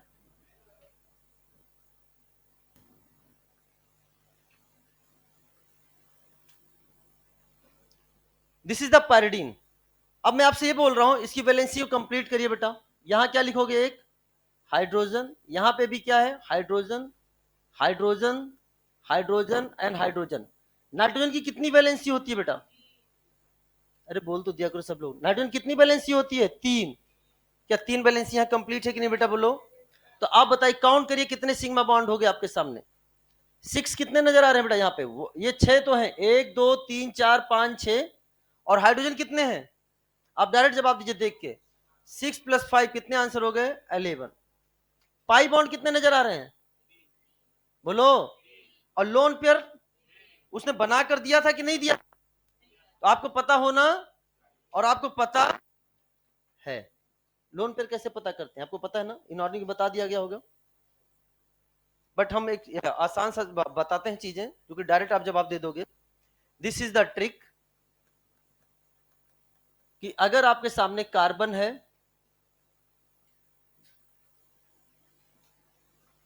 क्या बोल रहे हो? कुछ बोल रहे हो? कार्बन है, नाइट्रोजन है, ऑक्सीजन है एंड हेलोजन है। और मैं अगर आपसे बोलूं कि इसमें लोन पेयर कितना है, नहीं आपको बताया गया है, सही चीजें बताई गई हैं, बस ट्रिक के हिसाब से मैं केवल आपको बता रहा हूं कि आपको करना क्या है। कार्बन कितने बॉन्ड बनाता है? और वैलेंसी 4 - 4। नाइट्रोजन कितने बॉन्ड बनाता है? तो आपको करना क्या है, 4 में से यूजुअल वैलेंसी को माइनस कर देना है। क्या बोला बेटा? 4 में से यूजुअल वैलेंसी को, कितनी वैलेंसी है उसको क्या कर देना है? माइनस कर देना। तो बताना बेटा, कार्बन के रूप में बताएगा, यहां पे हम लोग लिखेंगे लोन पेयर। बताओ कार्बन में क्या लिखोगे? 4 - 4, आंसर कितना आएगा? 0। नाइट्रोजन को बताओ, 4 में वैलेंसी कितनी, लोन पेयर कितना? अच्छा, ऑक्सीजन की वैलेंसी कितनी? तो 4 - 2, आंसर 2। हेलोजन की वैलेंसी कितनी? 4 - 1 = 3। ये रिप्रेजेंट किसको कर रहे हैं बेटा, बोलो। This is the lone pair. आप इस तरह से बता सकते हो, 4 - यूजुअल वैलेंसी, 4 - यूजुअल वैलेंसी।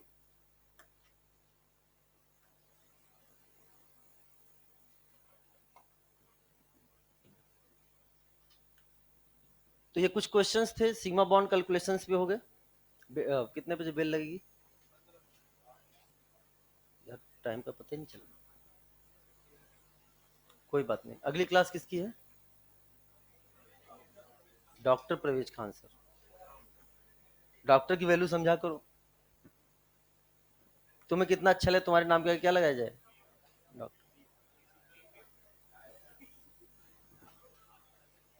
ठीक है बेटा, तो याद रखना, इस तरह से क्वेश्चंस एग्जाम में आ चुके हैं। इस लेवल के भी क्वेश्चंस पूछे जाते हैं जिसका आपको जवाब, कोई डाउट अभी तक? पैराडिन का स्ट्रक्चर आपको याद करना ही, जो कि हम आपको याद करा देंगे। अभी कोई लोड लेना, अभी हमने आज को आपको कुछ भी याद करने के लिए बोला ना, ही कोई स्ट्रक्चर ना ही कोई नाम। इतनी बार बोलेंगे, इतनी बार बोलेंगे, इतनी कि आपको अपने आप क्या हो जाएगा, याद हो जाएगा। चल sir, now next heading is functional group. नए पेज से 2-4 लाइन अगर छूट गया है तो नए पेज से हेडिंग डालो यार। आज की क्लास बहुत बेसिक है। अभी फंक्शनल ग्रुप, तो सुनो बेटा, अगर हम फंक्शनल ग्रुप की बात करें तो पहले लाइन लिख लो आप लोग। द ग्रुप और एटम,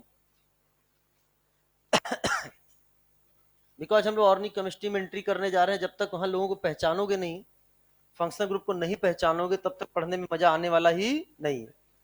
ठीक है, द ग्रुप और atom which are responsible for chemical reaction of an organic compound. The group or atom which are responsible for chemical reaction of an organic compound are called functional group. Yes Himanshu, ठीक है। तो कोई भी group या atom, वो group मतलब group of atom भी हो सकता है, ग्रुप ऑफ एटम, कोई भी ग्रुप या एटम जो किसी भी ऑर्गेनिक कंपाउंड के केमिकल रिएक्शन के लिए क्या हो, रिस्पॉन्सिबल हो, उसे हम लोग क्या बोलते हैं, फंक्शनल फंक्शनल ग्रुप। देखना बेटा, मैं आज ही बोल रहा हूं, आज का टाइम और डेट नोट कर लो। जिस दिन आईपीएससी कंप्लीट करूंगा उस दिन मैं आपको एक क्वेश्चन दूंगा, एक क्वेश्चन दूंगा जो आपको रियलाइज कराएगा कि अभी आपको कितने माइन्यूटली पढ़ने की जरूरत है, और ये मैं हमेशा बोलता हूं पहले, और बोलकर बाद में क्वेश्चन दूंगा और यही क्वेश्चन पूछूंगा कि इस कंपाउंड में कितने फंक्शनल ग्रुप हैं। दो ऑप्शन है हमारे सामने, एक तो हम इसी को पढ़ाने के बाद तुरंत करा देंगे, और मैं यहां क्वेश्चन नहीं कराता हूं किसी भी कंपाउंड में कितने फंक्शनल ग्रुप है, उसको मैं करवाता हूं जब हम आईपीएससी खत्म कर देते हैं, आइसोमर स्टार्ट करने वाले होते हैं, तो उस दौरान क्या होता है, बच्चा गलत जरूर करता है। तो ध्यान देना, चैलेंज के रूप में लेना कि उस दिन क्वेश्चन गलत नहीं करना। कितने लोग लेना challenge?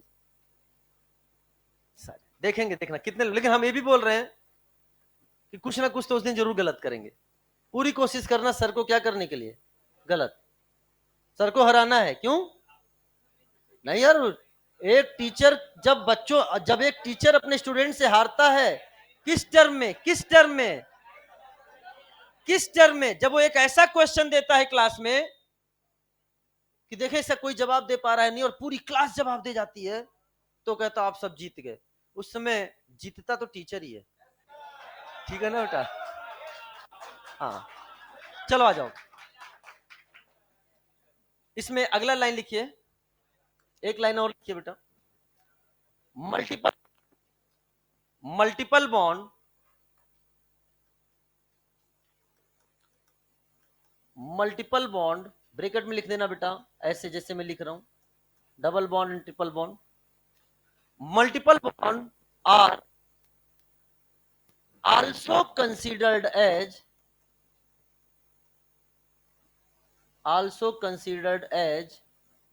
functional group. Multiple bond also considered as functional group. तो बेटा डबल बॉन्ड, ट्रिपल बॉन्ड, कोई एटम या ग्रुप ऑफ एटम, जो भी ऑर्गेनिक कंपाउंड के केमिकल रिएक्शन के लिए रिस्पॉन्सिबल होगा, उन सबको क्या बोलेंगे, फंक्शनल ग्रुप। तो आगे बढ़ने से पहले हमें बहुत सारे फंक्शनल ग्रुप के थ्रू क्या होगा, आगे बढ़ना पड़ेगा। तो आइए हम लोग यहाँ पर कुछ फंक्शनल ग्रुप लिखेंगे, आपको हमारे साथ साथ लिखते रहना है, आगे पढ़ते रहना है और डिस्कशन में इन्वॉल्व होते रहना है। जैसे नंबर 1 हमने आपके सामने लिख दिया OH, this is the ROH। अगर हमने बताओ कौन सा फंक्शनल ग्रुप है बेटा, एल्कोहल। आपका पसंदीदा मॉलिक्यूल है, मुझे पता है ये, एकदम एकदम बस बस, this is called alcohol. Alcohol, इसलिए स्टार्टिंग हमने आपके मॉलिक्यूल से करी है। अगर हमने ऑक्सीजन की जगह लिख दिया सल्फर, सल्फर को बोलते हैं थायो, क्या बोलते हैं, थायो। नाम क्या हो जाएगा, एल्कोहल, थायो एल्कोहल। नंबर 3 ROR, या फिर हम यहां लिख सकते हैं R डैश, ये हम आगे चर्चा करेंगे। R का मतलब क्या है बेटा, यहां पे एल्काइल, मिथाइल, इथाइल या कोई भी एल्काइल ग्रुप हो सकता है। अगर R R लिख रहे हैं तो दोनों R क्या है, सेम। अगर R R डैश लिख रहे हैं तो दोनों क्या है, डिफरेंट। इसकी चर्चा हम लोग बात करेंगे। सिमेट्रिकल या सिंपल बोलते हैं जब दोनों सेम होते हैं, और अनसिमेट्रिकल या मिक्स्ड होते हैं जब दोनों एल्काइल ग्रुप डिफरेंट होते हैं, वो आगे चर्चा का विषय। This is called as ether, इसे क्या बोलेंगे बेटा, ईथर। एंड अगर मैंने आपके सामने लिख दिया RSR, तो बता इसे किस नाम से जानोगे बेटा, this is called as thio ether, this is called as thio ether. यहां तक कोई डाउट, नो डाउट। अब प्रश्न ये है, सर ये जो OH है, मैं यहां कुछ समझाते हुए भी आगे बढ़ रहा हूं, ये जो OH है this is called hydroxy group. क्या बोलते हैं बेटा इसको, this is called hydroxy group. अब समझना मेरी बात ध्यान से, इसे हमने नाम दिया this is called hydroxy group. अगर हमारे सामने ये R के साथ जो OH जुड़ा है, ये एल्काइल ग्रुप जो है, ये कार्बन जो है, इस कार्बन का हाइब्रिडाइजेशन क्या है बेटा, बोलो, sp3। तो इस स्पीसीज को हम लोग किस नाम से बोलेंगे, this compound is called as, this functional group is called as alcohol. लेकिन अगर मैंने इसी OH को कहीं और अटैच करा, कहीं और अटैच करा दिया, अटैच करा दिया, this is the benzene ring के साथ, बेंजीन रिंग के साथ, तो इस कंपाउंड का नाम क्या हो गया बेटा, this compound is called as this compound is called as phenol. क्या नाम दे दिया इसका? फिनॉल। और अगर फिनॉल को बहुत गौर से देखोगे तो आपको ये कार्बन कार्बन डबल बॉन्ड क्या इन नजर आ रहा है? और इस पर क्या आपको OH ऑल नजर आ रहा है? बताओ इसमें क्या इन्वॉल्व दिख रहा है आपको? इनॉल। क्या नजर आ रहा है? इनॉल। फिनॉल चीख चीख कर चिल्लाता है मैं हूं इनॉल, इसीलिए लोग मुझे कहते हैं फिनॉल। मैं हूं इनॉल इसीलिए मुझे कहते हैं फिनॉल। ये हमेशा इनॉलिक फॉर्म में पाया जाता है, ये हमेशा फिनॉलिक फॉर्म में पाया जाता है। सिमिलरली अगर हमने आपके सामने लिखा, अलग से भी लिख सकता हूं, CH2 डबल बॉन्ड CH और हमने लिख दिया OH, ये कौन सा है बताओ? इसे क्या बोलोगे? This is called enol. In and all, this is called as enol, जिसकी चर्चा हम लोग टॉटोमर में करेंगे। तो यहां पर ये भी OH है और ये भी OH है, लेकिन संगत अलग अलग है। एक sp3 हाइब्रिडाइज कार्बन से अटैच्ड है, एक बेंजीन रिंग से अटैच्ड है। यहां का हाइब्रिडाइजेशन क्या है बेटा? बोलो। sp2। दोनों की केमिकल रिएक्टिविटी डिफरेंट, दोनों की केमिकल रिएक्टिविटी क्या है? डिफरेंट। और दोनों की केमिकल रिएक्टिविटी डिफरेंट है तो दोनों same functional group, different functional group, different functional. तो यहां पर ये क्या है? Both are different functional group. दोनों क्या है? Different functional group. जैसे फॉर एग्जांपल मैं एक छोटा सा मजाक यही करता हूं जो कि लास्ट टॉपिक का है। लास्ट टॉपिक का मतलब जब हम खत्म कर रहेंगे क्या? Organic chemistry. लेकिन चर्चा हम आज ही से शुरू करेंगे। बहुत सारी ऐसी चीजों को हम लोग शुरू से ही बताते चलेंगे जिसको हम लोग फ्यूचर में यूज करने वाले। जैसे छोटा सा मजाक करता हूं, आजकल क्या है, एल्कोहल जो है ना, अच्छा आपने वो कोल्ड ड्रिंक पिया है? कोल्ड ड्रिंक पिया? मैं कोल्ड ड्रिंक की बात करूं, मैं यहां नहीं बात करूं यार, गजब इंसान हूं। कोल्ड ड्रिंक, हाँ। तो आजकल वो कैन में आने लगा है। आजकल के मतलब कैन में आता है, अरे है ना, बहुत पहले से आ रहा है। कोका कोला हो गया, समथिंग हो गया, अरे नाम पेप्सी, ठीक है ना। तो किस में आ रहा है? कैन में आ रहा है। कैन जानते हो ना? कैन। बॉटल में भी, मैं बॉटल की बात कर रहा हूं तो यहां मैं केवल अभी किसकी बात कर रहा हूं? कोल्ड ड्रिंक की बात कर रहा हूं। मेरी बात सुनो, तो क्या है, आजकल कैन में आने लगा है। लेकिन कुछ लोगों ने मुझे बताया कि आजकल ये भी कैन में आने लगा है ना। मुझे आइडिया नहीं है इसका। बात सुनो, अब प्रश्न ये है, मान लीजिए अब हम इस पे आ गए हैं, सीधे अल्कोहल पे आ गए हैं। आपके सामने दो पर्सन खड़े हैं, एक ने पानी पिया है H2O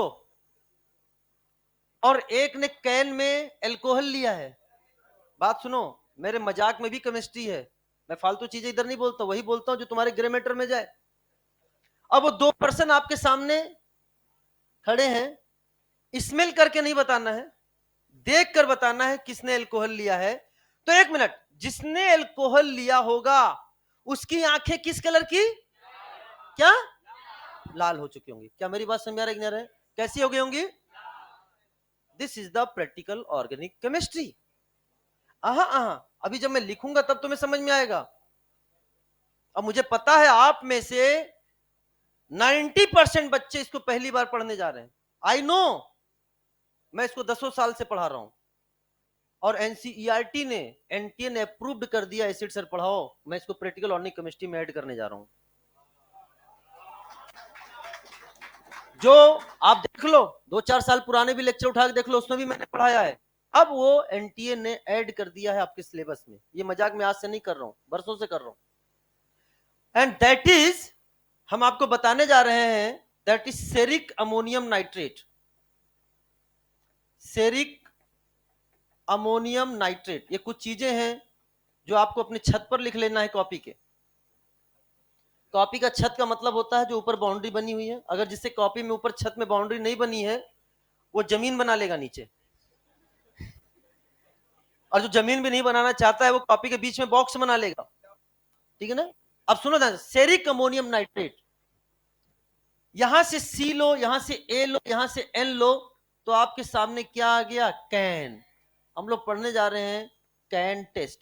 हम इसका डिटेल अभी नहीं पढ़ेंगे, लेकिन अपन उतना जरूर पढ़ लेंगे। अभी जेईई मेंस में कई बार एक क्वेश्चन एग्जाम में आ चुका है, और चूंकि आपके पीओसी, मैं पीओसी जब भी बोलूंगा तो इसको क्या माना जाएगा, प्रैक्टिकल ऑर्गेनिक केमिस्ट्री, पीओसी में भी इंक्लूड कर दिया गया है कैन टेस्ट, कि जब हम एल्कोहल, ध्यान सुना बेटा, जब एल्कोहल की रिएक्शन हम सेरिक अमोनियम नाइट्रेट्स के साथ कराते हैं तो रेड कलर का कॉम्प्लेक्स बनता है। कैसा बनता है बेटा? रेड कलर का कॉम्प्लेक्स बनता है। बेटा वो कभी कभी क्वेश्चन देता है,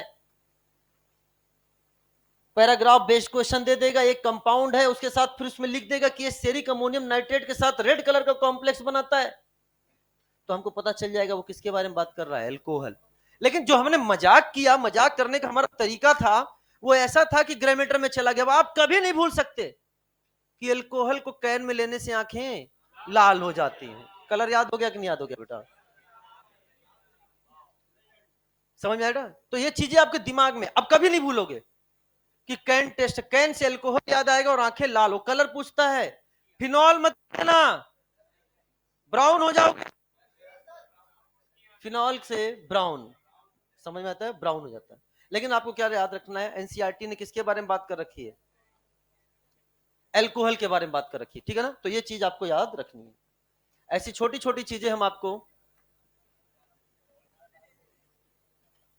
क्या मेरी बात क्लियर हो गई? चलो सब बेटा देखो, एक बात याद रखना, मैंने आज पहले क्लास में देख लिया है कुछ बच्चे जो हैं वो अपनी लाइन क्रॉस कर रहे हैं। मैं भी पहला लेक्चर कुछ नहीं बोल रहा हूँ। डॉक्टर बनने आए हो, ईमानदारी से पढ़ो। बहुत बेकार लगता है आपको यहाँ देखते हुए, आपको भी अच्छा नहीं लग रहा होगा। मेडिकल कॉलेज में अगर इससे खराब सीट पे बैठे होते तो कितना अच्छा लगता। ये जो खूब अच्छा एकेडमी ने आपको एयर कूल्ड एसी, इतना अच्छा डिजिटल बोर्ड और इतने अच्छे बेंच बनाकर दे दिए है ना, ठीक है ना? तो ठीक है, बट ये एक ही बार के लिए अच्छा है, एक ही बार के लिए अच्छा है। दूसरी बार के लिए तो ये सोने का ताज भी बना के दे दे तो नहीं चाहिए। मुझे मेडिकल कॉलेज की वो लकड़ी की सीट चाहिए। समझ में आ रहा है? तो फिर बस सीरियस हो जाओ, अपने पढ़ाई से समझौता नहीं करेंगे। मजाक तो हम इसलिए करेंगे क्योंकि वो ग्रेमेटर में ले जाना है, लेकिन उसको एक बात याद रखना, इस बाउंड्री क्रॉस मत करना। और तुम लोग को बोलना पड़े अच्छी बात नहीं है, मास्टर को हल्के मत लेना, याद रखना। ये नहीं कि छोटा सा मास्टर है, अरे सिंपल सी बात है, अभी पहली क्लास है, मास्टर बोर्ड के आधे में है, अब दूसरी क्लास है, मास्टर बोर्ड के बराबर होगा। Doctor Parvez Khan sir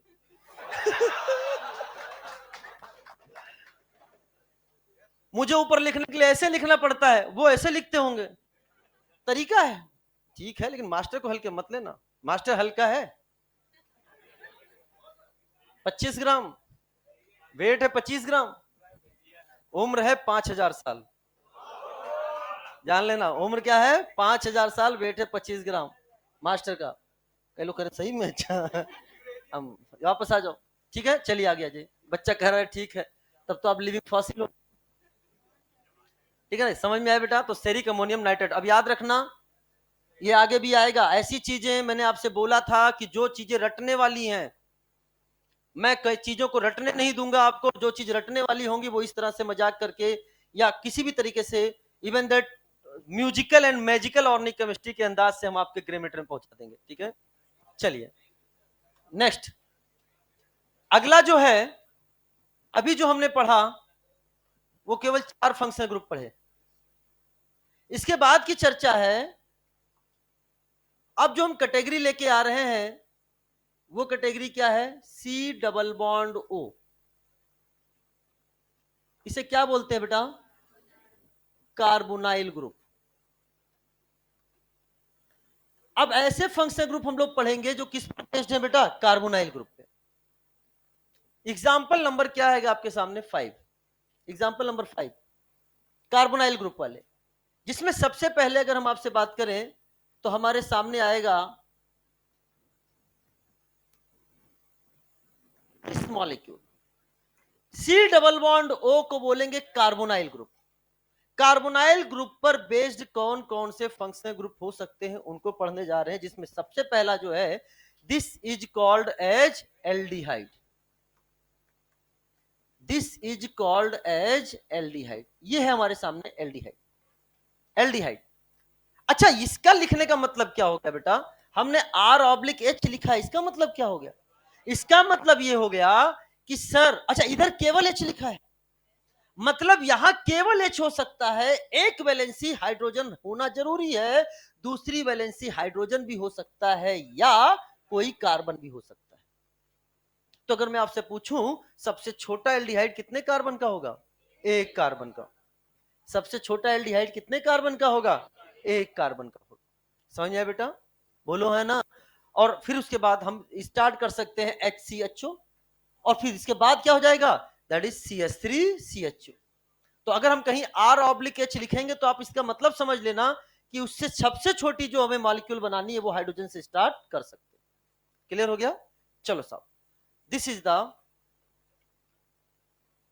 number 6, RC/O, RC/O या फिर R डैश।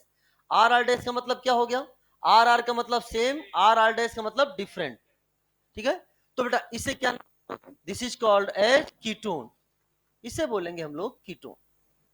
दोनों तरफ कार्बन होना जरूरी है। नंबर 7, हमने आपके सामने लिखा RH, C/O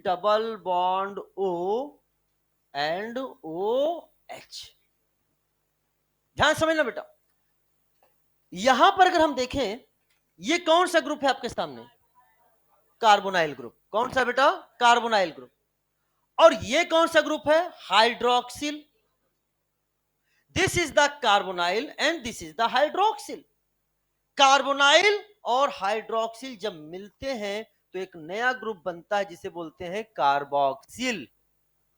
किस नाम से बोलते हैं? कार्बोक्सिल। एनसीईआरटी की लाइन है जो मैं आपके सामने बोल रहा हूं। ऐसे बोला उसने कार्बन। अच्छा, क्लास अगली कितने बजे से? टाइम हो गया क्या? अरे कोई बात नहीं बेटा, this is called carboxylic acid. क्या बोले बेटा? This is the carboxylic acid. Sir आगे क्या दिखे क्या आपको? चलो ठीक है बेटा, ऐसा है।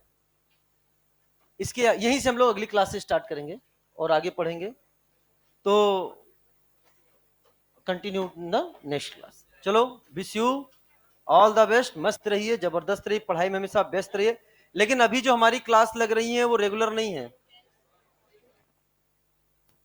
तो हम चाहेंगे जल्दी रेगुलर हो। लेकिन याद रखना, अगर बीच में कोई भी टीचर किसी भी तरह से एब्सेंट होते हैं तो fill in the blanks by acid sir. All the best.